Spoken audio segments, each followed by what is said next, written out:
কারবালা ইমাম হুসাইন রাদিয়াল্লাহু আনহু শাহাদাত বরণের পরে ইমাম হুসাইনের সের মুবারক নিয়ে গেছে দামেস্কে। দামেস্ক মানে সিরিয়ার রাজধানী। নিয়ে ইয়াজিদের রাজ দরবারে রাখছে, একটা পাথরের উপরে ইমাম হুসাইনের সের মুবারক রাখছে। মনে রাখবেন এই কথাগুলো। রাখার পরে ইয়াজিদ একটা স্টিল বা লোহার তৈরি একটা ছুরি নিলেন, স্টিক। এটা নিয়ে ইমাম হুসাইন রাদিয়াল্লাহু আনহুর এইখানে মুখে, নাকে, চোখে, এইখানে এই স্টিক দিয়ে গুতা দিচ্ছে ইয়াজিদে। গুতা দিয়ে দিয়ে বিভিন্ন ধরনের কথা, কটু কথা বলে যাচ্ছে। ইমাম যাহাবী রাহমাতুল্লাহ আলাইহি তারিখুল ইসলামের মধ্যে এটা উল্লেখ করেছে। ইয়াজিদ যখন ইমাম হুসাইনের চেহারা মুবারকে স্টিক দিয়ে আঘাত করছে, সেই মজলিসে আল্লাহর হাবিবের এক সাহাবী গিয়ে উপস্থিত হয়েছে। তিনি সিংহের মতো গর্জন দিয়ে বললে, হে ইয়াজিদ, তুমি যার চেহারার মধ্যে আঘাত করছো, আমি আল্লাহর নবীর সাহাবী, আমি বহুবার দেখেছি এই চেহারায় আল্লাহর নবী চুমু খেতেন। সুবহানাল্লাহ বলে। উনি যখন সিংহের মতো গর্জন দিয়ে উঠছে, ইয়াজিদ সহ গোটা ইয়াজিদের রাজ দরবারে সবাই স্তম্ভিত হয়ে গেল, ভীত সন্ত্রস্ত হয়ে গেল, ভয় পেয়ে গেল। ইয়াজিদ ভাবতেছে বিদ্রোহ হয়ে যাবে। এই ডরে এখন ইয়াজিদ মায়া কান্না শুরু করছে। আহারে, তোমরা এটা কেন করলা? আমি কি তোমাদের বলছিলাম ওনাকে হত্যা করতে? আমি তো বলছি আমার কাছে নিয়ে আসার জন্য। ওয়াহাবি আর সুন্নির মধ্যে বেশ কম শোনো যুবকরা, আমি তো তোমাদেরকে এই কথাটা আদ্যপান্ত শুরু থেকে পুরাটাই বললাম, কিন্তু ওয়াহাবিরা প্রথমটা বলে না। কোনটা জানেন? ওই যে ইমাম হুসাইনের চেহারা মুবারকের মধ্যে স্টিক দিয়ে যে গুতা দিয়েছে, আর ভিন্ন ভিন্ন খারাপ শব্দ দিয়ে শব্দ চয়ন করে ওনাকে আঘাত করেছে ইয়াজিদ, এবং সাহাবী এসে প্রতিবাদ করেছে, এই কথাটা ওয়াহাবিরা বলে না। তারা বলে কি, ইয়াজিদ ইমাম হুসাইনকে শহীদ করার পক্ষে ছিল না, উনি উল্টা ইমাম হুসাইনের জন্য কেঁদেছিলেন, কান্না করেছিলেন। ওয়াহাবিরা ওই অংশটা নিয়ে আসে। কথাটা বুঝতেছেন না আপনারা? আগের অংশটা আনে না। ইয়াজিদ বড় নাটকবাজ ছিল, মারাত্মক নাটকবাজ। মুহূর্তের মধ্যে সে চেঞ্জ হয়ে গেছে, মোড চেঞ্জ করে নিয়েছে। এই হলো ভয়ঙ্কর ইয়াজিদ। এরপরের ঘটনা আমি আর না টেনে, ইয়াজিদ কিভাবে মারা গেল এটা কিন্তু আপনাদের অনেকের জানা নাই। ইয়াজিদ মরল কিভাবে, আমি সংক্ষেপে কথাটা আপনাদের বলতে চাই। ইয়াজিদ কিভাবে মারা গেছে এই বিষয়টা আমাদের জানাও দরকার আছে। চট্টগ্রাম কর্ণফুলীর নবীর মুসলমানেরা, নবীর উম্মতেরা, মুমিন মুসলমানেরা, দিলের কান লাগায় শোনো। বেঈমান ইয়াজিদ কিভাবে মারা গেল এই ব্যাপারে আল কামিল ফি তারিখ এই কিতাবের মধ্যে ইমাম ইবনুল আসির রহমাতুল্লাহ আলাইহি উল্লেখ করেছেন। তারিখে তাবারির মধ্যে ইমাম ইবনু জারির আত-তাবারি রহমাতুল্লাহ আলাইহি উল্লেখ করেন। আল বিদায়া ওয়ান নিহায়ার মধ্যে হাফেজ ইবনে কাসির আংশিক উল্লেখ করেছেন। অনেকগুলো কিতাবের সারাংশ হিসেবে মুলাখাস কথাটা আপনাদের শোনাই। ইয়াজিদের একটা অভ্যাস ছিল, সে নিয়মিত মদ পান করত, নাউজুবিল্লাহ। এমনকি তাফসীরে রুহুল মাআনির মধ্যে মাহমুদ আলুসি বাগদাদি রহমাতুল্লাহ আলাইহি উল্লেখ করেছেন, ইয়াজিদ শুধু মদ পান করত না, ওই মদ পান করাকে সে হালাল মনে করত। সে অনেক সময় ঈসা নবীর শরীয়ত দেখাইয়া মদ পান করত, আমাদের নবীজির শরীয়তকে এনকার করত। এই জন্য আহলুস সুন্নাহ ওয়াল জামাতের কোন আলেম ইয়াজিদকে কাফের বলেছে, আমরা সেটা সমর্থন করি। ইয়াজিদ কাফের ছিল, ঠিক কিনা? আমার দাদু ভাইয়েরা গো, জমহুর উলামায়ে কেরাম বলেছে ইয়াজিদ মালউন ছিলেন, লাআনতপ্রাপ্ত জাহান্নামী। আর এক জামাত আইম্মায়ে কেরাম ইয়াজিদকে কাফের বলেছে। আজকে এবং গতকাল একটা ওয়াজ বারবার আমার সামনে আসতেছে, নামটা বলতে হচ্ছে বাধ্য হয়ে, জনাব আহমদুল্লাহ সাহেব, একজন বাংলাদেশের পরিচিত মুখ। তিনার এক বক্তব্যের মধ্যে তিনি দাবি করেছেন ইয়াজিদ সে আসলে কাফের ছিল না, আহলে সুন্নাত ওয়াল জামাতের ইমামরা তাকে কাফের বলে নাই। চিন্তা করেছেন? তুমি এই ব্যাপারে চুপ থাকো, তুমি যে ইয়াজিদের পক্ষের লোক এটা আমাদের না জানাইলেও আমরা জানি, ঠিক কিনা? ইয়াজিদ সে এক জামাত আইম্মায়ে কেরামের দৃষ্টিতে সে ছিল কাফের, কারণ সে নবীজির শরীয়তকে ইনকার করত। মদ খাওয়ায় আল্লাহর হাবিবের শরীয়ত মোতাবেক মদ খাওয়া হারাম, সে নবীজির শরীয়তকে ইনকার করে বলতো আমি ঈসা নবীর শরীয়ত মোতাবেক মদ পান করি। নাউজুবিল্লাহ বলেন। নবীজির শরীয়তকে ইনকার করতে এটা কুফরি। আমাদের আহমদুল্লাহ সাহেবদের মতো আরো বহু সাহেব আছে আমাদের বাংলাদেশে, যারা ইয়াজিদের প্রেমটা এই মহরম মাসে লুকায় রাখতে পারে না। গোটা মহরমের চাঁদে ইমাম হুসাইনের প্রশংসায় একটা লাইন মুখ দিয়ে বের হয় না। ইমাম হুসাইন রাদিয়াল্লাহু আনহুর শান মানে একটা লাইন মুখ দিয়ে বের হয় না। আর এই মহরমের চাঁদ আসলে ইয়াজিদের প্রশংসা, ইয়াজিদকে কেমনে সেভ করা যায় এটার জন্য তারা ছলে বলে কৌশলে বিভিন্ন বক্তব্য দিয়ে যায়। আপনারা বক্তব্য না দিলেও আমরা জানি আপনারাই সেই ইয়াজিদের উত্তরসূরি, ঠিক কিনা বলেন? কেউ কয় হযরত ইয়াজিদ, কয় ইয়াজিদের দোষ নাই, কেউ আবার কয় ইয়াজিদ তাহাজ্জুদ নামাজ পড়তো, কেউ আবার কয় ইয়াজিদ হাফেজুল কোরআন ছিল, বড় আলেম ছিল। আরে ইয়াজিদের প্রশংসা করো, কৌশলে ইয়াজিদের প্রশংসা, কৌশলে ইয়াজিদের প্রশংসা। আল্লাহ তাদেরকে হেদায়েত দান করুক, আমিন বলেন। ইয়াজিদ বেঈমান ছিল, সুন্নি জনতা বিশ্বাস করে ইয়াজিদ কাফের ছিল। আমরা বিশ্বাস করি ইয়াজিদ কি ছিল? কাফের ছিল। তার প্রমাণ হলো ইয়াজিদের ছেলের নাম ছিল মুআবিয়া। ওনার বাবার নাম যেমন হযরত মুআবিয়া, ওনার ছেলের নামও ছিল মুআবিয়া। ইয়াজিদের ছেলের নাম কি? মুআবিয়া। ইয়াজিদ মারা যাওয়ার পরে মুআবিয়া ইবনু ইয়াজিদ উনি খলিফা হয়েছিলেন। হওয়ার পরে উনি খেলাফতের দায়িত্ব ঘাড়ে রাখে নাই। উনি বলতেছে যে আমার পিতা ইয়াজিদ আলে রাসূলের সাথে যে বেয়াদবি করছে, আমি সেই বেয়াদবের ধারাবাহিকতায় থাকতে চাই না, না হয় আখেরাতে আমি আল্লাহর রসুলের শাফাআত পাবো না, আমি আমার বাবার পক্ষে নাই। ইয়াজিদের ছেলে, ওনার নামও মুআবিয়া, সে কিন্তু ইয়াজিদের সমর্থন করে নাই। খলিফা হয়েছে, তারপরে সমর্থন করে নাই। বলছে আমার বাবা ভুল করে গেছে, আমি সেই ভুলের মধ্যে থাকতে চাই না, যদি আমিও সেই ভুল করি আল্লাহর নবীর শাফাআত পাবো না। ইয়াজিদের ছেলে সে স্বীকার করে ইয়াজিদ ভুল পথে ছিল, জাহান্নামের পথে ছিল। কিন্তু আমাদের আহমদুল্লাহ সাহেবরা এটা এখনো মানতে নারাজ। 1400 বছর পরে এখনো মানতে নারাজ। বলছিলাম ইয়াজিদ মারা গেছে কিভাবে, এটা আপনাদের শোনাতে চাই। শোনাবো? 1-2 মিনিটের মধ্যে বলে দিচ্ছি। ইয়াজিদের অভ্যাস ছিল সে নিয়মিত মদ পান করত। এটাকে হারাম মনে করতো না, সে ইনকার করে বলতো আমি মুহাম্মাদি শরীয়ত মোতাবেক মদ পান করি না, আমি ঈসা নবীর শরীয়ত মোতাবেক মদ পান করি। নাউজুবিল্লাহ। মদ পান করতে করতে বেশিরভাগ সময় সে বেহুশের মতো হয়ে থাকতো। তার আরেকটা অভ্যাস ছিল বানর নিয়ে খেলা করত। বানর নিয়ে খেলা করত, এটা ছিল তার আরেকটা অভ্যাস।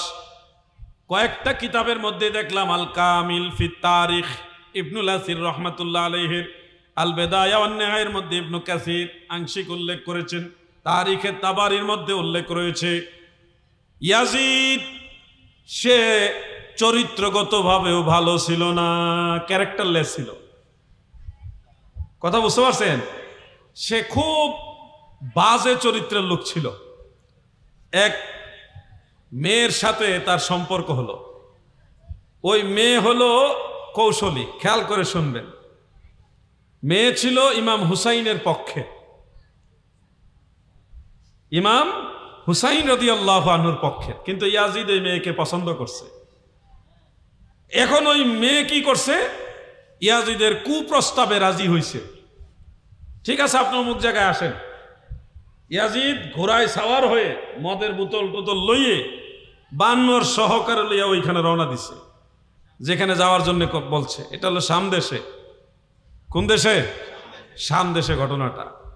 ওখানে যাওয়ার পরে নির্জন একটা এলাকা, শীতকাল ছিল তখন, নির্জন একটা এলাকা, এমন একটা অবস্থা যে তার পানির পিপাসা ধরছে ইয়াজিদের। এমন পানির পিপাসা, সে এখন আর পানি পান করলে গলার ভিতরে পানি যায় না, এখান থেকে ফেরত চলে আসে।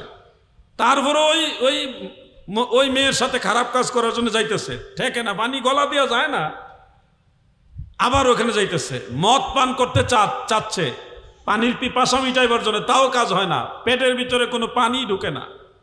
আমি কয়েকটা ঘটনার সমন্বয় করে এই বিষয়টা তুলে ধরছি। পানি পানি বলে তার মদিনার ভিতরে একটা হাহাকার।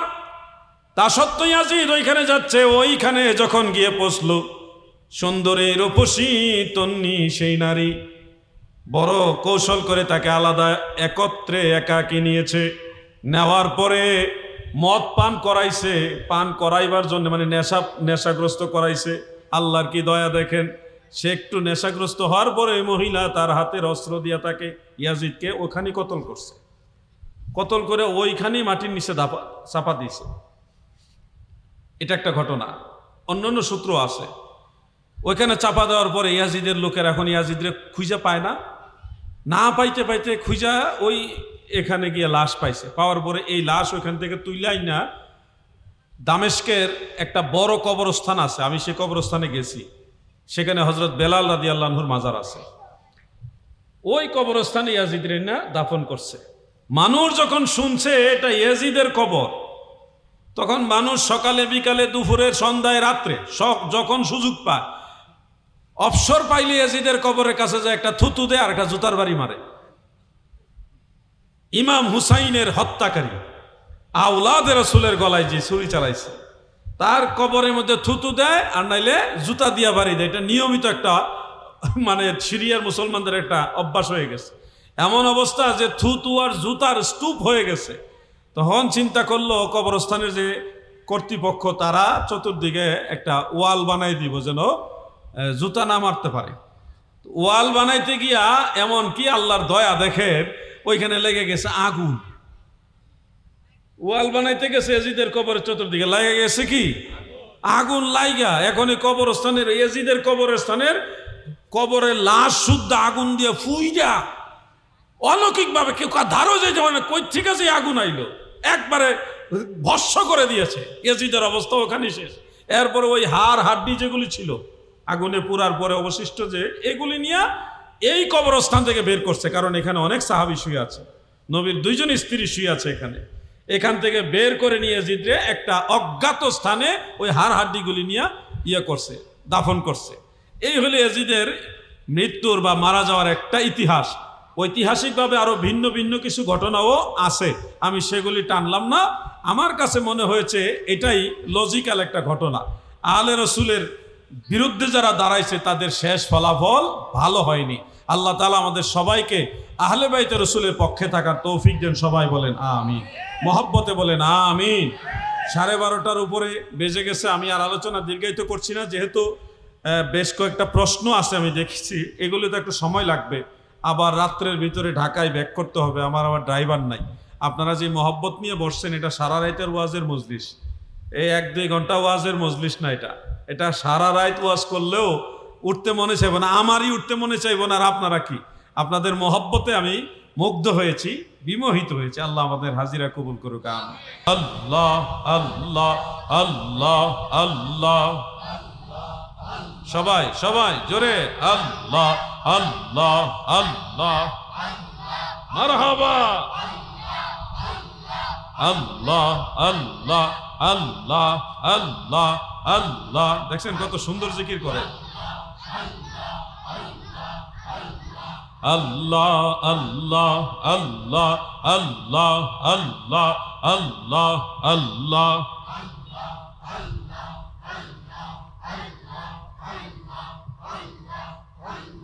লা ইলাহা ইল্লাল্লাহু মুহাম্মাদুর রাসূলুল্লাহ সাল্লাল্লাহু আলাইহি ওয়া আলিহি ওয়াসাল্লাম।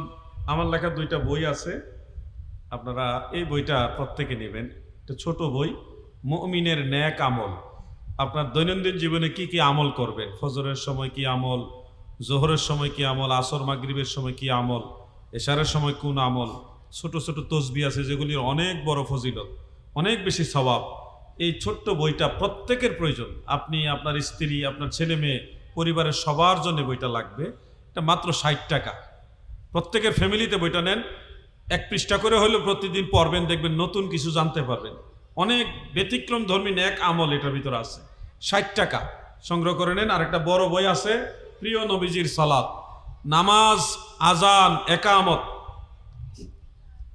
প্রিয় নবীজির সালাত। এই বইয়ের মধ্যে আজান, একামত, আজানের আগে সালাতু সালাম, আজানের পরে দোয়া, একামতে হাইয়া আলাস সালাহ সময় কেন দাঁড়ায়, একামতে আরও যত মাসআলা, আজানের যত মাসআলা, তারপরে নামাজের শুরু থেকে শেষ পর্যন্ত প্রতিটি মাসআলার দলিল এটার মধ্যে রয়েছে। নামাজের পরে মুনাজাত, তারপরে সম্মিলিত মুনাজাত, নামাজের ভিতরে আমিন জোরে না আসতে, নাভির নিচে হাত বাঁধবো নাকি বুকের উপরে হাত বাঁধবো, এগুলি নিয়ে ইমামের পেছনে সূরা ফাতিহা পড়বো নাকি চুপ থাকবো, রফউল ইয়াদাইন একবার না বারবার, জানাজার নামাজ কিভাবে পড়বো সহিহ দলিলের আলোকে, 4 তাকবীরের দলিল, তারপর জানাজার পরে দোয়ার দলিল, জানাজার সময় অনেকে ঈদের নামাজের মতো এইভাবে বারবার হাত উঠায়, আসলে কিভাবে জানাজা পড়া উচিত এগুলির দলিল, তারপরে ঈদের নামাজ, ঈদের নামাজের তাকবীরের সংখ্যা আরও যত দলিল, তারপরে কসরের নামাজ, জুমার নামাজ, তারপর জামা সালাতাইনে ফিস সফর, সফর অবস্থায় 2 নামাজ কিভাবে একত্রিত করবেন, তারাবির নামাজ, আরও যত নামাজ আছে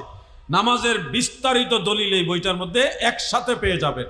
প্রত্যেকটা সুন্নি মুসলমান বা প্রত্যেকটা মুসলমানদের ফ্যামিলিতে একটা করে বই রাখা দরকার। আপনার লাগবে, আপনার স্ত্রী, আপনার ছেলে মেয়ে প্রত্যেকেরই বইটা প্রয়োজন। আমি আলাউদ্দিন জিহাদি একদিন থাকবো না, কিন্তু সেদিনও আপনাদের এই বইটা প্রয়োজন হবে। এই বইটা 500 টাকা হাদিয়া, যাদের প্রয়োজন বইটা সংগ্রহ করে রেখে দেন। 2টাই বই, একটা 60 টাকা আর একটা 500 টাকা। প্রত্যেকের ঘরে এই বইগুলি রাখার চেষ্টা করবেন ইনশাআল্লাহ। মাওলানা আশিকুজ্জামান আসতেছে, যারা বই সংগ্রহ করে নেবেন। আর প্রশ্ন থাকলে দেন। খুতবা চলাকালীন জুমার সময় টাকা তোলা যাবে কিনা? এক কথায় উত্তর হলো, খুতবা চলাকালীন, জুমার খুতবা চলাকালীন আপনারা টাকা পয়সা কালেকশন করবেন না। কারণ দয়াল নবী রাসূলে পাক সাল্লাল্লাহু আলাইহি ওয়াসাল্লাম খুতবা চলাকালীন একটা কঙ্কর সামনে যদি থাকে এটা সরাইতে নিষেধ করছে। খুতবা শেষ হলে সরাবেন। এটা কঙ্কর, শারহু মাআনিল আসারের মধ্যে হাদিস শরীফটা আছে। এবং পাশে কাউকে চুপ অথবা চুপ করো এটাও বলা নিষেধ। অতীব আদবের সাথে খুতবা চলাকালীন আপনি থাকতে হবে। এটা খুতবা শোনা ওয়াজিব। এই কারণে আপনারা টাকা কালেকশনটা, মসজিদ কালেকশনটা খুতবার পরে করতে পারেন, নামাজের, ফরজ নামাজের সালাম ফিরানোর পরে করতে পারেন, অন্য একটা সুবিধা মতো সময়ে করে নেবেন। আল্লাহ তাআলা আমাদের আমল করার তৌফিক দেন, আমিন বলে। জামাতে ইসলামী সংগঠন সুন্নিভিত্তিক হক কিনা? অবশ্যই। জামাতে ইসলাম নাকি দাওয়াত ইসলাম? ও আরে কই থেকে কই যে গেছে গা। দাওয়াত ইসলামী এটা অবশ্যই সুন্নিভিত্তিক সংগঠন। এদের আকীদা আহলুস সুন্নাহ ওয়াল জামাতের আকীদা। এখন পর্যন্ত আমার নজরে তাদের আকীদার মধ্যে কোনো গলতি ধরা পড়েনি। যখন ধরা পড়বে তখন আবার প্রতিবাদ করব। কিন্তু আমার এখন পর্যন্ত ওনাদের সম্পর্কে আমার যে জ্ঞান, স্টাডি আছে, সেই আলোকে আমি জানি তারা সুন্নি। দাওয়াত ইসলামী বাংলাদেশ এটা সুন্নি সংগঠন, কোনো সন্দেহ। মিলেমিশে থাকেন, সবাই আমরা সুন্নি, সবাই একদল হইতে হবে এমন না। আমরা দল অনেকগুলি হইলে আমরা সবাই আকীদাগত এক। মা বাবার আকিকা না হলে সন্তানদের আকিকা করা যাবে কিনা? আকিকার গুরুত্ব কি? আকিকা মা বাবার যদি না হয়ে থাকে সেটাও আদায় করার চেষ্টা করবেন। আপনার নিজের আকিকা নিজের অর্থায়নেও চাইলে আদায় করতে পারবেন। রাসূলের পাক সাল্লাল্লাহু আলাইহি সাল্লাম যখন নবুয়তের প্রচারের দায়িত্ব পেলেন, আদেশ পেলেন, তখন নবীজি নিজেই নিজের আকিকা আদায় করছেন। সেই হিসেবে আপনার আকিকাটাও আপনি আদায় করতে পারবেন। সন্তানের আকিকা আগে করবেন না নিজেরটা করবেন? আপনি যেহেতু সামর্থ্যবান সেহেতু একসাথে দুইটাই করে নেন, আপনারটাও করেন, আপনার সন্তানেরটাও করে নেন। আর যদি কর না আমার ছেলেরটা আগে করে, ছেলেরটা আগে করেন পরে আপনারটা করেন। এখানে কোনো এমন আইন নাই যে আপনার আগে ছেলেরটা করা যাবে না। সন্তানেরটাও আগে করতে পারবেন, আবার নিজেরটাও আগে করতে পারবেন। যেটা আপনি আগে প্রয়োজন মনে করেন ওটাই করতে পারবেন। দুইটাই দরকার, আপনারটাও দরকার, আপনার সন্তানের আকিকাও দরকার। দুইটাই আদায় করার চেষ্টা করবেন আপনার সুবিধা মতো। যেটা আগে আদায় করা আপনার সুবিধা হয় ওটা আদায় করবেন। এমন নয় যে বাবারটা আদায় না করলে ছেলেরটা আদায় করা যাবে না, এরকম নয়। আপনি ছেলেরটা আদায় করেও বাবার বা নিজেরটা আদায় করতে পারবেন, বা নিজেরটা আদায় করেও ছেলেরটাও আদায় করতে পারবেন। এখানে আপনার এখতিয়ার আছে। শরীয়তে এই ব্যাপারে আপনাকে আগে পিছে কোনটা পিছে এরকম বাধ্যবাধকতা করে নাই। সুবিধা অনুযায়ী আপনি এটা আদায় করে নেবেন। আল্লাহ আমাদের আমল করার তৌফিক দেন, আমিন। গরুর বট খাওয়া জায়েজ কিনা? হানাফি মাযহাবের ফুকাহে কেরামের দৃষ্টিতে গরুর বট খাওয়া জায়েজ আছে। আপনার রুচি না হইলে গরিবদের দিয়ে দেন, যারা গরুর গোশত খাইতে পারে না।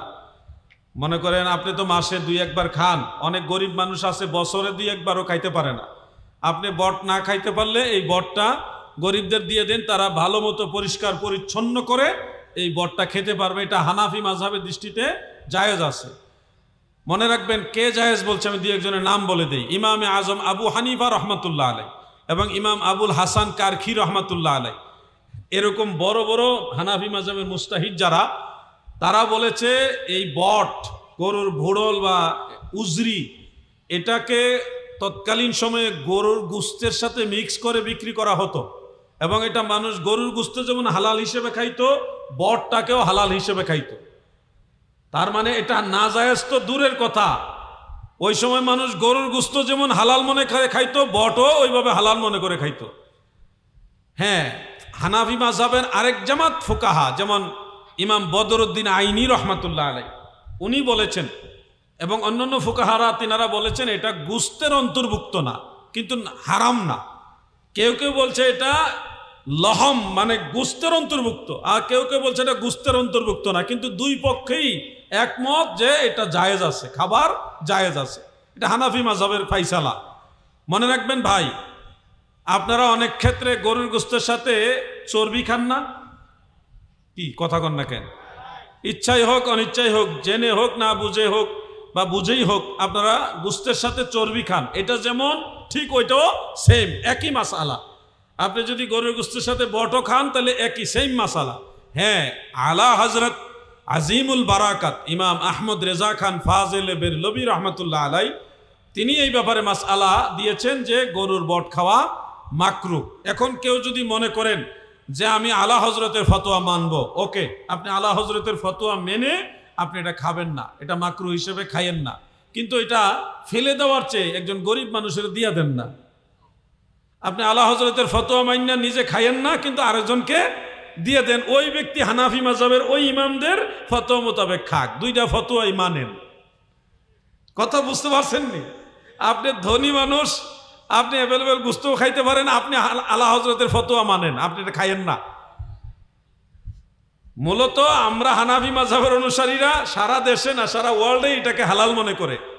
গরুর ভুঁড়ি, বট, উজরিকে সারা পৃথিবীতে ফুকাহায়ে আহনাফ এটা হালাল মনে করে। তথাপিও আলা হজরতের ফতোয়া যদি কেউ মানতে চান, ওকে, আপনি খাইয়েন না, এটা মাকরুই মনে করেন। কিন্তু কেউ যদি হানাফি মাযহাবের ওই ইমামদের ফতোয়া মোতাবেক খাইতে চায়, তাকে এটা দিয়ে দেন, সে ওই ফতোয়া মোতাবেক খাক। পচে গলে যাওয়ার চেয়ে, নষ্ট হয়ে যাওয়ার চেয়ে একটা মানুষের খাওয়া ভালো। দুইটা ফতোয়াই মানেন। ইমাম আবু হানিফা উনিও আমাদের ইমাম, আলা হজরতও আমাদের ইমাম। আমরা একজনকে সম্মান করতে গিয়ে আরেকজনকে অসম্মান করতে পারবো না। সবাইকেই সম্মান করার চেষ্টা করবেন। কথা ক্লিয়ার, বুঝতে পারছেন? আমি আলাউদ্দিন জিহাদি না জেনে কথা বলি না। চট্টগ্রামে আমি জানি অনেকে বট খান না, অনেকে এটার বিরোধিতা করেন। যারা বিরোধিতা করেন তারা এই মাসালা পূর্ণাঙ্গ জানেন না। গত বছর এটা নিয়ে বার্গেনিং হয়েছিল সোশ্যাল মিডিয়াতে, চট্টগ্রামের বড় একজন আলেমের সাথে এটা নিয়ে বার্গেনিং হয়েছিল। পরে আমি যখন একের পর এক দলিল দেওয়া শুরু করছি, তখন উনি আলেম তো আল্লাহকে ভয় করে, বড় বড় ইমামদের রায়ের বিরুদ্ধে তার দাঁড়ানো যাবে না। আমি দলিল দেওয়ার পরে উনি থেমে গেছেন, বাড়াবাড়ি করেন নাই। এই বছর আল্লামা মুফতি ওসিউর রহমান হুজুর মাদ্দাজিল্লাহুল আলী তিনি সুন্দর একটা ফাইসালা দিয়েছেন। আমি যেভাবে বলছি ওসিউর রহমান হুজুরের বক্তব্যটাও সেম। অতএব বাড়াবাড়িতে যাবেন না। আপনি খাইতে চান না, আপনি আলা হজরতের ফতোয়ার উপরে থাকেন। যে খাইতে চায় সে ইমাম আবু হানিফার ফতোয়ার মোতাবেক খাক। দুইজনকেই সম্মান করেন, দুইটাই মানার চেষ্টা করেন। আল্লাহ তৌফিক দেন, আমিন।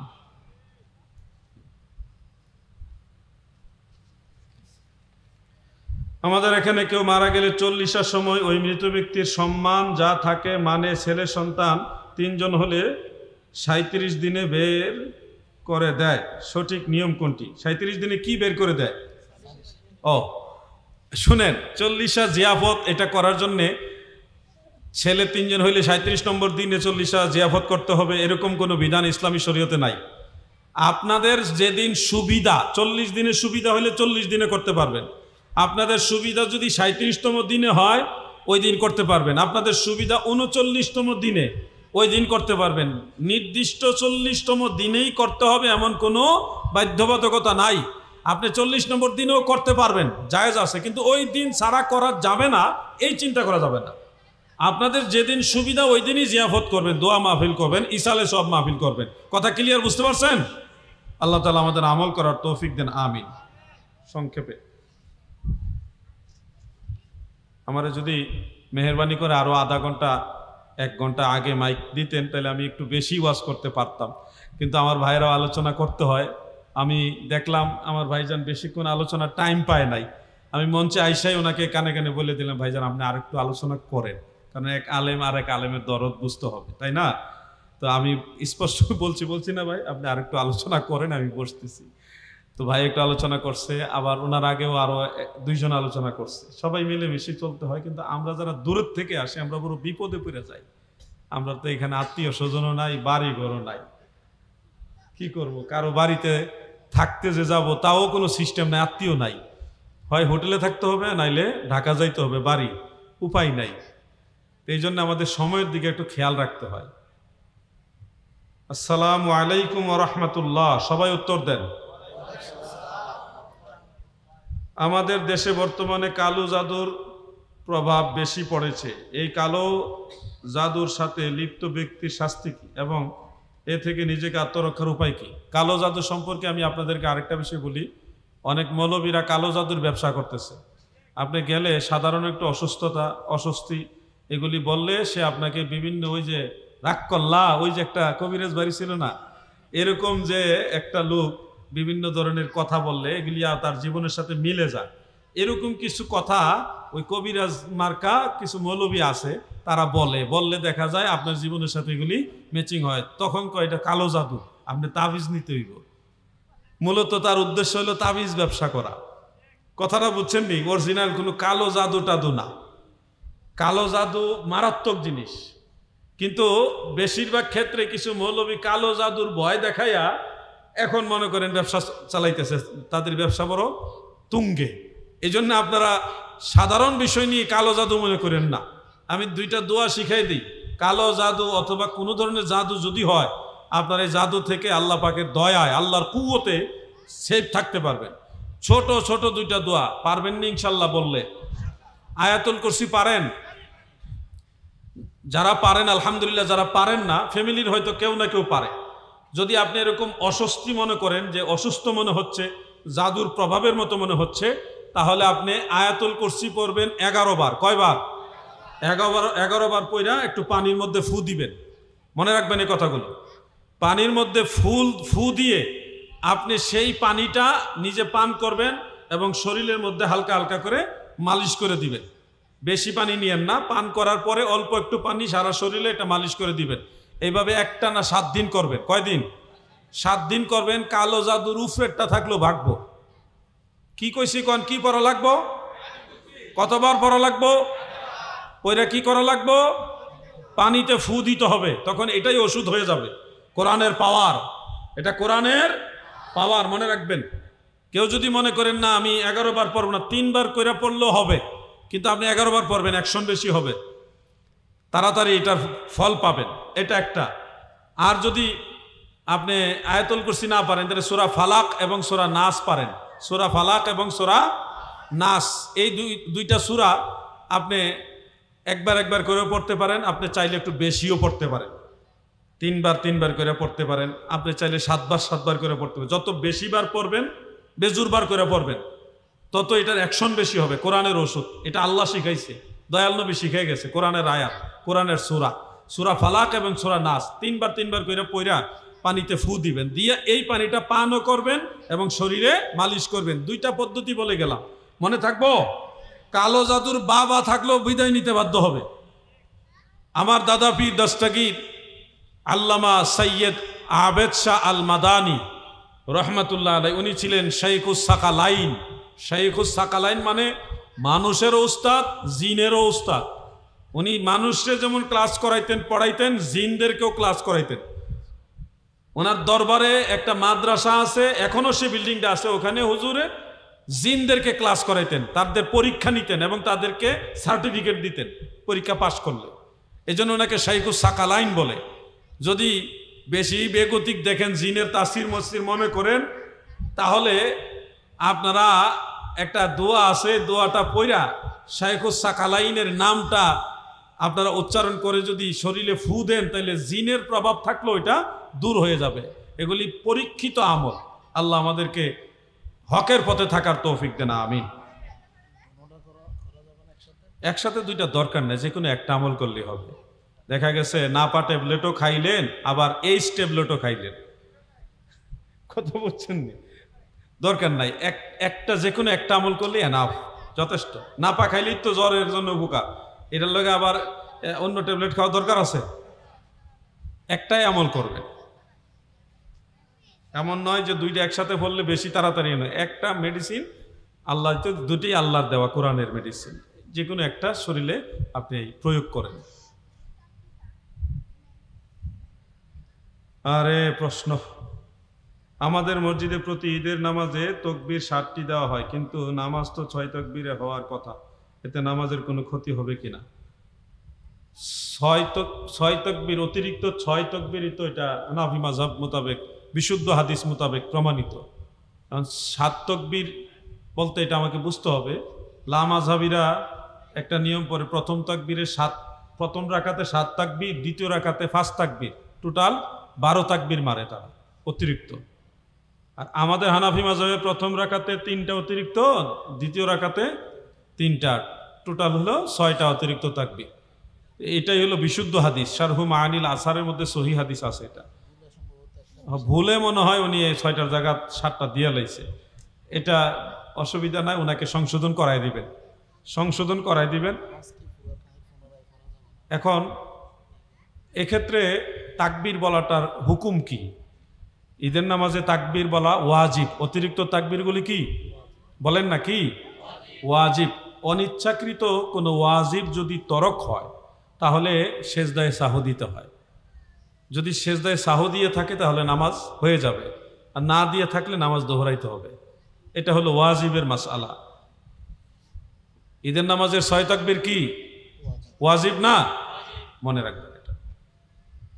আর না, সালাম লিখেছেন আসসালামু আলাইকুম, সবাই উত্তর দেন। অনেকে ফুটবল নিয়ে বা দল নিয়ে সাপোর্ট করে, সুবহানাল্লাহ, আলহামদুলিল্লাহ, মাশাআল্লাহ বলে, এই নিয়ে কোনো গুনাহ হবে কিনা? ফেসবুকে একটা ভিডিও দেখলাম, একজনে বলছে, এটা তার মত, আমি জাস্ট উল্লেখ করছি। উনি বলতেছে আমাদের বাংলাদেশটা হলো আন্তর্জাতিক দেশ। কি দেশ? এই দেশের স্বরাষ্ট্রমন্ত্রী হলো, উনি বলতেছে ভারতে, আবার কয় পররাষ্ট্রমন্ত্রী হলো আমেরিকা, এই দেশের প্রধানমন্ত্রী হইল লন্ডনে, আর এই দেশের জনগণ হইল আর্জেন্টিনা আর ব্রাজিলের। তাহলে এটা একটা আন্তর্জাতিক রাষ্ট্র হওয়ার জন্য উপযুক্ত একটা পরিবেশ। এটা একটা উনি করছে আর কি, ট্রল করছে বিষয়টা। আসলে এরকম না, আমাদের দেশের প্রধানমন্ত্রীও আমাদের, স্বরাষ্ট্রমন্ত্রীও আমাদের, পররাষ্ট্রমন্ত্রী আমাদের। তবে এখানে আমার একটু সন্দেহ আছে, আল্লাহ ভালো জানে, বাকি সব ঠিকঠাক আছে। জনগণও বাংলাদেশের, কিন্তু এটা মজা করে উনি বলছে বাংলাদেশের জনগণ হলো আর্জেন্টিনা আর ব্রাজিলে। তো বিষয়টা হলো সাপোর্ট করা যাবে কিনা। শুনেন, হক কথা যদি বলি তাহলে কোনো অন ইসলামিক খেলাকে সাপোর্ট করা তাকওয়ার খেলাফ। কি খেলাফ? তাকওয়ার খেলাফ, যেটা ইসলাম অ্যালাউড করে না। 5টা খেলা, কারো মতে 6টা খেলা জায়েজ, আর বাকি সব খেলা জায়েজ না। কোনোটা মুবাহ, কোনোটা আছে দেখা গেছে হারাম, কোনোটা মাকরু। এই 5 থেকে 6টা খেলা যেগুলি ইসলামী শরিয়াতে জায়েজ বলেছে, ওই 6টা খেলার মধ্যে ফুটবলের কথা উল্লেখ নাই। তো এই ক্ষেত্রে ফুটবল খেলার মাসালা আছে, খেলার মাসালা বলতে গেলে 10-15 মিনিট লাগবে। তো খেলা কখন মুবাহ থাকে এবং কখন এটা মাকরু হয়, কখন হারাম হয়।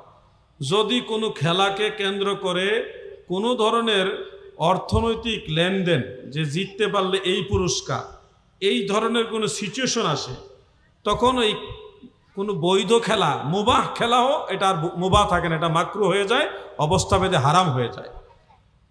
অথবা কোনো মুবাহ খেলা, যেটা মুবাহ বৈধ, সওয়াবও নাই গুনাহও নাই, এই খেলাকে কেন্দ্র করে যদি কোনো ধরনের হারাম কাজের, যেটা আল্লাহ এবং আল্লাহ রসুল পছন্দ করে না, এই ধরনের কাজের সেখানে সংশ্লিষ্টতা পাওয়া যায়, পর্দার খেলাফের পরিস্থিতি তৈরি হয়, ইসলাম যেটা অ্যালাউ করে না, এই ধরনের বাঁশি বাজানো, নৃত্য করা ইত্যাদি ইত্যাদি ইত্যাদি, এই ধরনের জিনিস যখন একটা মুবাহ পর্যায়ের খেলার সাথে ইনভলভ হবে, তখন এই মুবাহটা আর মুবাহ থাকে না, এটা মাকরুহে তাহরিমা হয়ে যায়। কথা বুঝছেন?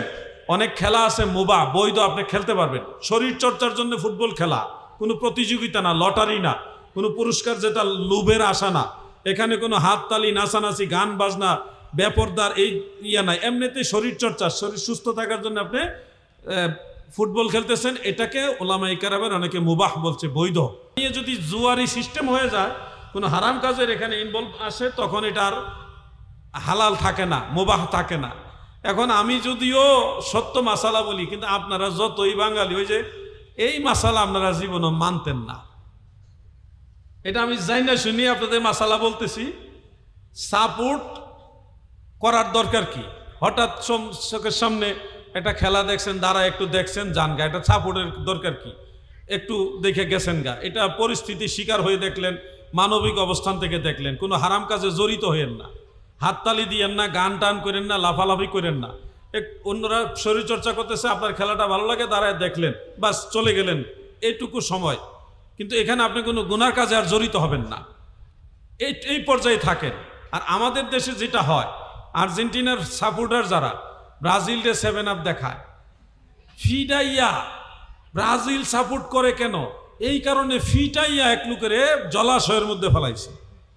আবার আর্জেন্টিনা কেন করে? তারা বাঁশ দিয়ে ফিটাইছে। এই ধরনের অবস্থা পর্যন্ত আমাদের দেশে হয়। আমাদের ব্রাহ্মণবাড়িয়ায় খেলা লইয়া মারামারি হয়, এগুলি ইসলাম এলাও করে না। ভাই আমার, আমি আগেই বলছি, এই মাসালা আমি যদিও বলছি, কিন্তু এটা মানতে পারবেন কিনা, আপনাদের পক্ষ থেকে এটা আমল করতে পারবেন কিনা আমি জানি না। এই হলো মাসালা, ইসলামী শরীয়তের দৃষ্টি এইটুকু করতে পারবেন যেটুকু গুনার সাথে জড়িত না হয়। আল্লাহ তাআলা আমাদের বোঝার তৌফিক দেন, আমিন। একজন মানুষ 2 পীর না 2000 পীরের কাছে বায়াত হইতে পারবে, কিন্তু একজন পীরের ওজিফা আদায় করবে, সবক নিবে একজনের। ইমাম আবু হানিফা রহমতুল্লাহ আলাইহির শায়েখ ছিল 4500। কয় হাজার? ঘুমাই রয়েছেন নাকি আপনারা? ইমাম আবু হানিফার শায়েখ ছিল কত? 4500। মুজাদ্দিদ আল ফিসানি রহমতুল্লাহ আলাইহির একাধিক শায়েখ ছিলেন। বড় পীর আব্দুল কাদের জিলানী রহমতুল্লাহ আলাইহির আব্বাজানও ওনার শায়েখ, এবং আরো শায়েখ আছে ওনার। খাজা গরিবে নওয়াজেরও একাধিক শায়েখ আছিল। কথা বুঝতে পারছেন? তো আগের যুগের বড় বড় আউলিয়াদের একাধিক শায়েখ ছিল, অনেক আউলিয়াদের কাছ থেকে ওনারা ফায়েজ হাসিল করছেন। কিন্তু আপনি যখন সবক আদায় করবেন, ওজিফা আদায় করবেন, যে কোনো একজনের ওজিফা আদায় করবেন, একজন থেকে সবক নেবেন। যেমন আপনি শারীরিক অসুস্থতার জন্য ডাক্তার দেখাইছেন, আপনি চাইলে 4 জন 5 জন ডাক্তারও দেখাইতে পারবেন, কিন্তু সব ডাক্তারের ওষুধ একসাথে সেবন করা যাবে না, তাইলে আপনি অসুস্থ আরো বেশি হবেন। যে কোনো একজন ডাক্তারের প্রেসক্রিপশনটা আপনি ফলো করতে পারবেন, তার প্রেসক্রিপশন অনুযায়ী আপনি ট্রিটমেন্ট নেবেন। সব ডাক্তার দেখানো যাবে, কিন্তু প্রেসক্রিপশন চলবে একজনের। ওই ডাক্তার হলো শরীরের চিকিৎসার ডাক্তার, পীর মুর্শিদ হলো আত্মার চিকিৎসার ডাক্তার। এজন্য একজন ব্যক্তি একাধিক পীরের কাছে বায়াত হইতে পারে, কিন্তু সবক নিবে একজনের কাছ থেকে। আগের যুগের বহু অসংখ্য আউলিয়ায়ে কেরাম ছিল, একজন পীরের কাছে বায়াত হইছে, ইন্তেকালের পরে আবার আরেকজনের কাছে বায়াত গ্রহণ করছে, অথবা জীবদ্দশাতেও একজন মানুষ একাধিক পীরের সোহবতে গিয়েছে, তিনাদের ফায়েজ হাসিল করেছে।